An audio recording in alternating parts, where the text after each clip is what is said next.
السلام علیکم دوستو، آپ دیکھ رہے ہیں موسیٰ ٹی وی چینل۔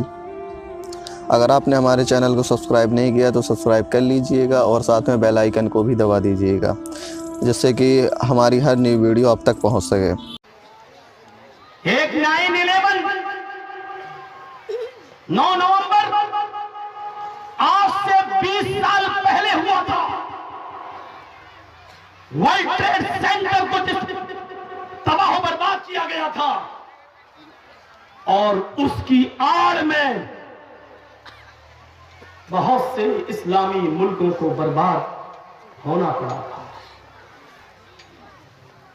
بہت سے اسلامی ملکوں کو یہ سوچی سمجھی پلاننگ، یہ سوچی سمجھی سازش، جو فیصلہ 16-17 کو آنا تھا، جو فیصلہ 15-16 کو آنا تھا، جو فیصلہ متعینہ تاریخ تک آنا تھا، وہ فیصلہ ایک دم 9 تاریخ کو ہو جاتا ہے۔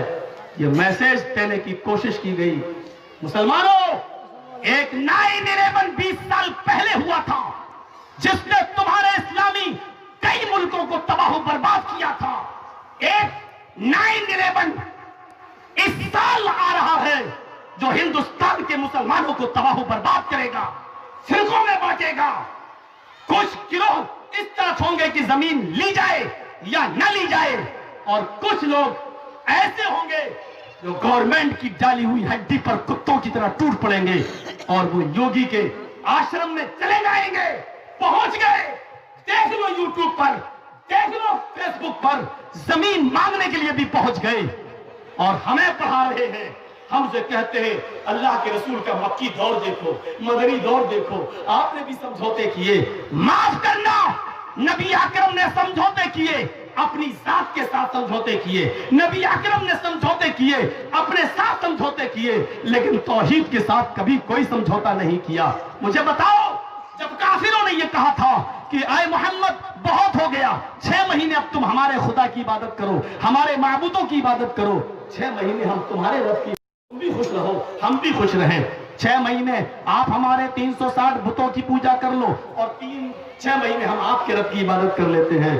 اللہ کے رسول صلی اللہ علیہ وسلم چاہتے تو اس کو قبول کر سکتے تھے، چلو انٹری تو مل رہی ہے، 6 مہینے پہلے ہم یہ ہمارے رب کی عبادت، ہم 6 مہینے میں دعوت تبلیغ پیش کریں گے اور ان کو اپنا کر لیں گے، مصلحتاً جا سکتے تھے، لیکن نہیں، آپ نے جانتے ہو سمجھوتا یہ تو کر لیا،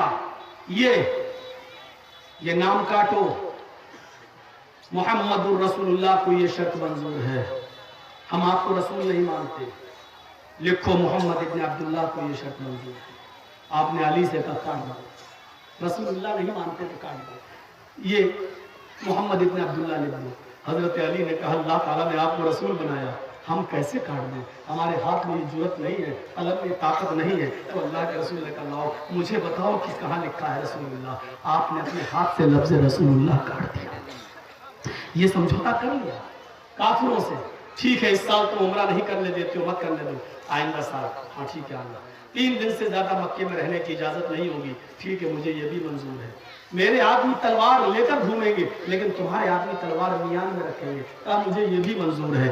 میرے بھائیوں اتنا دب کر سمجھوتا کرنا پڑا، آپ نے کر لیا، اور جب سگنیچر کی باری آئی تو لکھا محمد رسول اللہ کو یہ شرطیں منظور ہیں، کہا رسول اللہ کاٹو۔ علی کاٹنے کے لیے تیار نہیں، اللہ کے نبی خود اپنے ہاتھ سے کاٹ رہے۔ پوچھو عمر فاروق کے دل سے پوچھو کیا بیت رہی ہوگی، حضرت علی کے دل سے پوچھو کیا بیت رہی ہوگی۔ حضرت عمر نے روتے ہوئے کہا اے اللہ کے رسول السنا بالحق، کیا ہم حق پر نہیں ہیں، کیا ہم حق پر نہیں ہیں؟ اللہ کے نبی نے کہا ہاں ہم حق پر ہیں۔ تو پھر اتنا دب کر کیوں سمجھوتا کر رہے ہیں؟ ہم لڑنے کے لیے تیار ہیں، ہم اپنی جان دینے کے لیے تیار ہیں۔ اللہ کے نبی فرماتے ہیں نہیں، آج مصلحت میں بھلائی ہے، آج اسی مصلحت میں اور یہی شرط ماننے میں بھلائی ہے، کیونکہ ہمیں مکے کے اندر اپنا سایہ دیر تک، اپنی تعلیم دیر تک دیکھنا ہے۔ میرے بھائیوں اپنے ساتھ معاملہ آیا تو سمجھوتا کر لیا، لیکن جب کافروں نے یہ کہا کہ 6 مہینے ہمارے معبود کی عبادت کر لو، 6 مہینے ہم آپ کے رب کی عبادت کر لیتے ہیں، تو جب عبادت کا معاملہ آیا تو آپ نے سمجھوتا یہ کہہ کر ریجیکٹ کر دیا، قُلْ يَا أَيُّهَا الْكَافِرُونَ لَا أَعْبُدُ مَا تَعْبُدُونَ، اے نبی کہہ دو کہ اے کافرو لا أَعْبُدُ مَا تَعْبُدُونَ، मैं उनकी इबादत नहीं करता जिनकी इबादत तुम करते हो। वला अंतुम आबिदून मा आबुद, तुम भी उसकी नहीं करते हो जिसकी मैं करता हूं। मैं कभी करूंगा नहीं उनकी जिनकी तुम कर रहे हो, और तुम उसकी नहीं करोगे जिसकी मैं कर रहा हूं। सुनो, समझौता नहीं होगा। अब मेरा फैसला सुनो। आपने क्या कहा? लकुम दीनुकुम वलिय दीन, तुम्हारे लिए तुम्हारा रास्ता, मेरे लिए मेरा रास्ता। तुम अपने धर्म पर रहो, हम अपने मजहब पर रहते हैं। मेरे भाइयों, आपने उनकी ये शर्त नामंजूर कर दी। ये योगी के दरबार पे जाने वाले लोग ये हमें बतला रहे हैं कि मक्की दौर में क्या क्या, ये हमें समझा रहे हैं।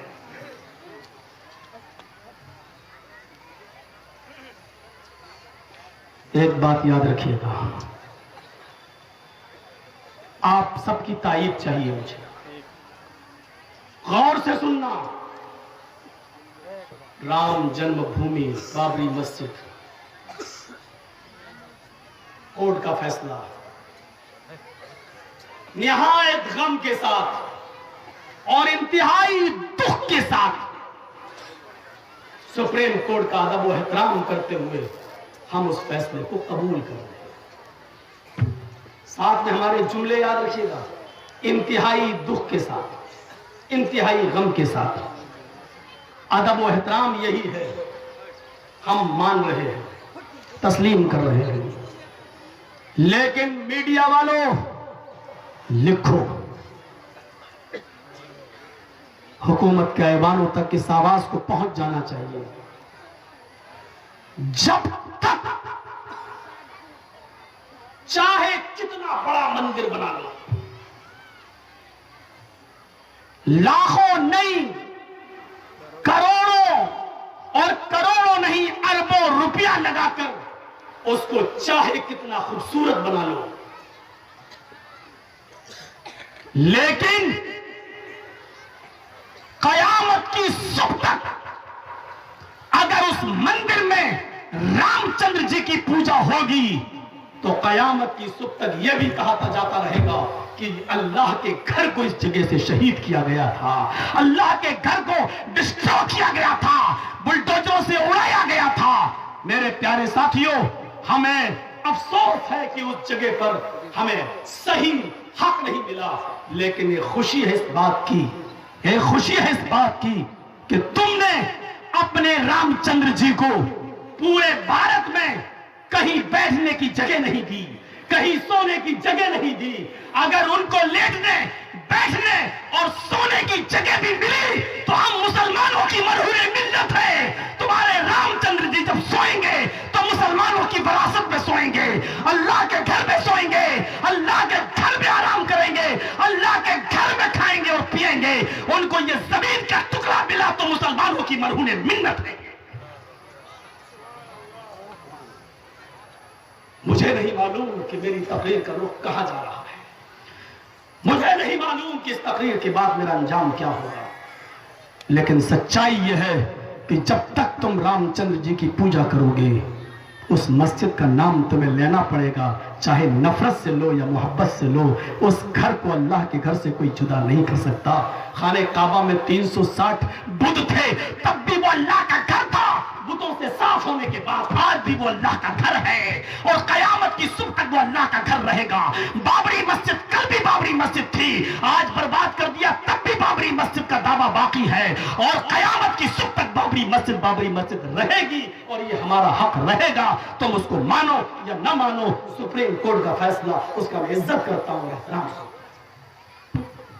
मेरी तकरीर का एक हिस्सा पूरा हो चुका, लेकिन इस हिंदुस्तान के उन लोगों को मैं बधाई भी देता हूं।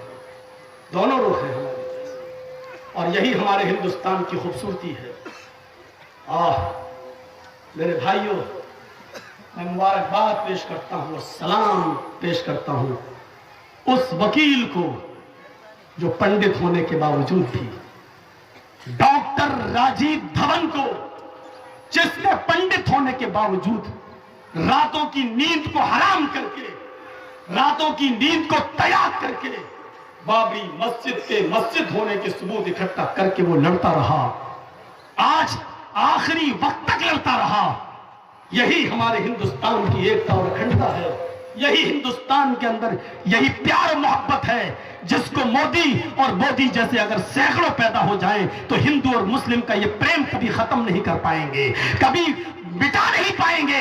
इंशाअल्लाह इंशाअल्लाह इंशाअल्लाह हिंदू और मुसलमान का ये प्यार, ये मोहब्बत चाहे कितना मिटाना चाहो तो मिटा नहीं सकते। हम बाबरी मस्जिद के उस मुकदमा लड़ने वाले उस वकील को सलाम पेश करते हैं जिसने 1 रुपया फीस नहीं लिया, 1 रुपए की फीस नहीं ली उसने और मुकदमा लड़ा। ऐसे लोग भी इस दुनिया में, इस भारत के अंदर मौजूद हैं और मैं उनको सलाम पेश करता हूं। ऐसे लोग भी मौजूद हैं जो अब बात कर रहे हैं, अरे 5 एकड़ मिल रही है तो ले लो, अस्पताल बना लेंगे। ये अल्लाह के घर के लिए कुछ नहीं कर रहे हैं, इन सब के पीछे इनका अपना मफाद जुड़ा है, जाती मफाद। मुझे आप कुरान और हदीस की रूह से एक मसला बता दीजिए। बताइए, जब सुप्रीम कोर्ट ये कह चुकी है कि वहां रामलला पैदा हुए थे, चलो हमने मान लिया तुम्हारी बात, तुम्हारे फैसले के मुताबिक, तो अब उस पर मेरा हक नहीं रहा। तो जब मेरा हक नहीं रहा तो मुझे 5 एकड़ जमीन किसकी एवज में दी जा रही है, ये मुझे बता दो। और वो अगर बाबरी मस्जिद की एवज दी जा रही है तो उसको लेना जायज है कि ना जायज, मुझे इतना तो कोई मसला बता दो। इतने बड़े बड़े जकादरी मौलवी, पग्गा पोश मौलवी, जुब्बा पोश मौलवी, कौन कौन से टाइटल अपने ऊपर लगाए बैठे हैं यूनिवर्सिटियों के, क्या इतने बड़ा मसला उनको नहीं मालूम है?